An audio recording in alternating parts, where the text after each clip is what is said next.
প্রয়োজনে আমি পাকিস্তানে ফিরে যাব, কিন্তু তারপরও দিল্লির দাসত্ব আমরা করতে পারবো না। আমি মিষ্টি বিতরণ করব, সত্যি বলছি। যেদিন ভারতীয় দূতাবাস বাংলাদেশের ভিসা, বাংলাদেশের ভাইদেরকে ভিসা দেওয়া বন্ধ করবে, ওই দিন আমি ভিক্ষা করে হলেও আমি মিষ্টি বিতরণ করব বলে দিলাম। আমাদের বাংলাদেশের দূতাবাসে গিয়ে যে আপনারা হামলা করেছেন, আমরা তো বাংলাদেশে, আপনাদেরও তো দূতাবাস আছে আমাদের বাংলাদেশে, আমরা হামলা শুরু করব? আপনারা কি আমাদেরকে বুঝাচ্ছেন ভাই আমরা শুরু করলাম, তোমরাও শুরু করো? আমাদেরকে শেখাও না ভাই, আমরা অনেক আগে থেকে শিখে আছি। বন্ধু মারাও না, বন্ধু একেবারে মারি দেব, ঠিক আছে? বললাম না আমি আর আপনাদের মতো তো মূর্খ গন্ধ না আমরা, ঠিক আছে? গোবর মাখি না। একটা লাঠি ধরবো, অস্ত্র ধরা লাগবে না, আমাদের সোজা হয়ে যাবেন।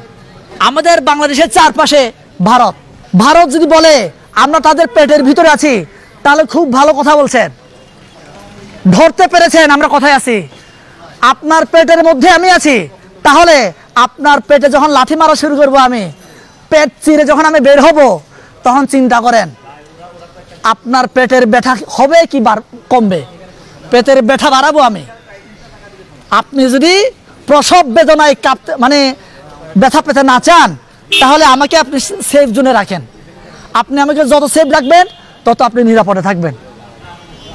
গতকাল আমি বলেছি প্রয়োজনে আমি পাকিস্তানে ফিরে যাব। আমার বাংলাদেশের সব ভাইকে অনুরোধ করবো, আমি পাকিস্তানে প্রয়োজনে আমরা ফিরে যাব, কিন্তু তারপরও দিল্লির দাসত্ব আমরা করতে পারবো না। সম্পর্ক যদি রাখতে চাও, সম্পর্কের মতো সম্পর্ক রাখো, সোজা কথা। সম্পর্ক রাখতে চাইলে ভালোভাবে রাখো। এখন তোমাকে পা চেটে চেটে হাসিনা পা চাপছে ভাই, আমরা আর চাপতে পারবো না।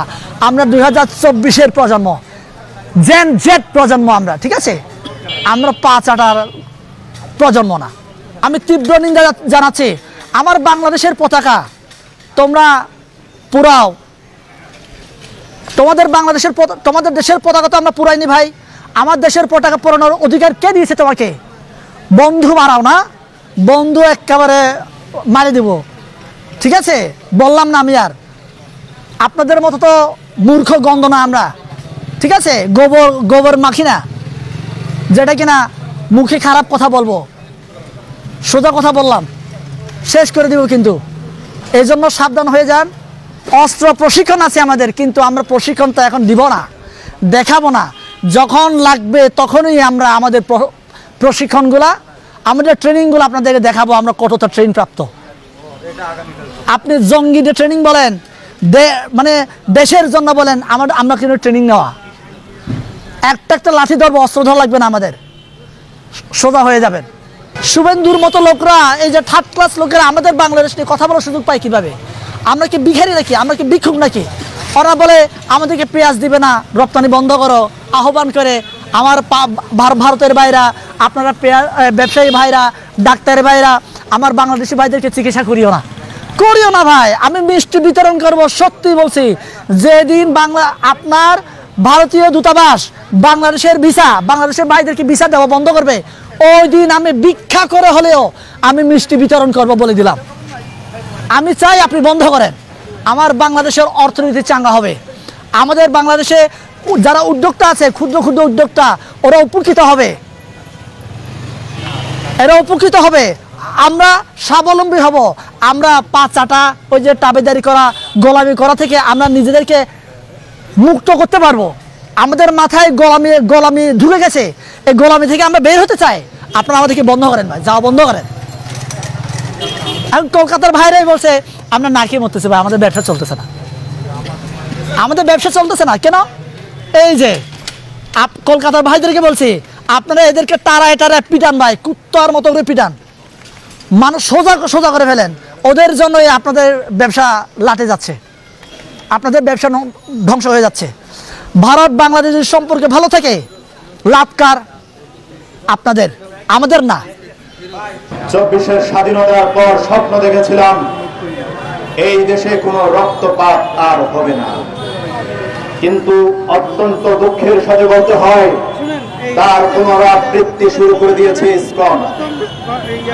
চিন্ময় কৃষ্ণ দাস, এই দাস ব্যক্তিটি মালিক হয়ে সারা দেশে ইসকনের সদস্যদের দিয়ে একটি অরাজকতা তৈরি করার অপচেষ্টা করে যাচ্ছে।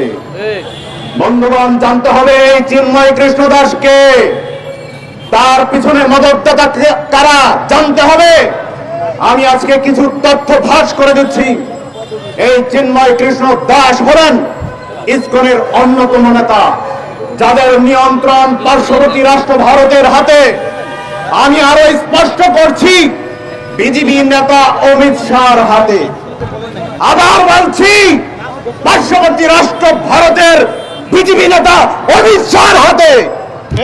আপনারা জানেন, রিপাবলিক বাংলা নামক একটি টিভি চ্যানেল আছে পার্শ্ববর্তী রাষ্ট্রের, তার একজন অ্যাঙ্কার উপস্থাপক আছে ময়ূক রঞ্জন।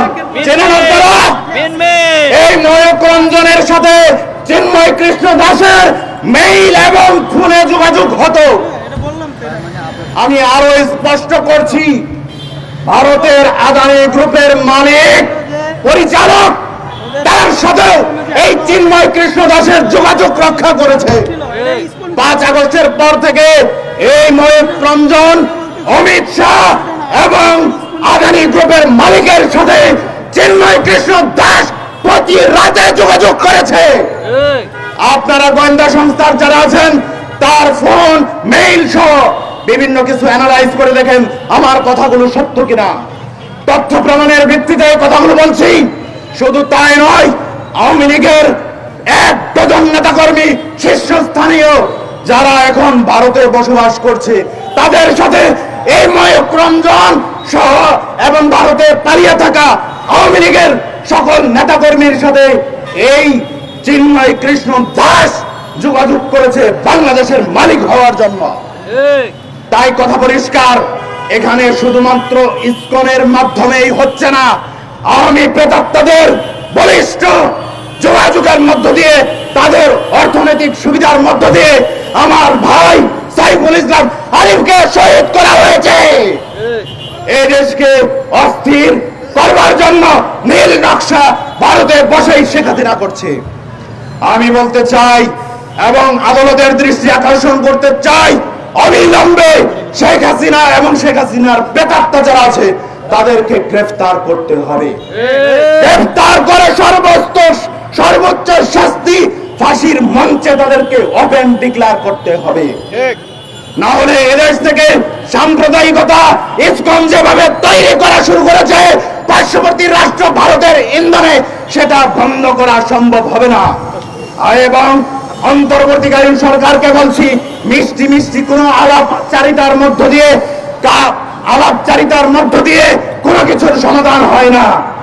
ভালোবাসা থাকবে, মহব্বত থাকবে, কিন্তু আইনের ক্ষেত্রে যথাযথ আইন প্রয়োগ করতে হবে। না হলে ভারতের অমিত শাহ, ময়ূক রঞ্জন, আদানি গ্রুপের মালিকরা, শেখ হাসিনার মন্ত্রী, এমপি 1 ডজন ভারতে পালিয়ে থাকা, তারা ষড়যন্ত্র করবে, আমার দেশকে নস্যাৎ করবার চেষ্টা করবে, 24-এর স্বাধীনতাকে নষ্ট করে দিবে।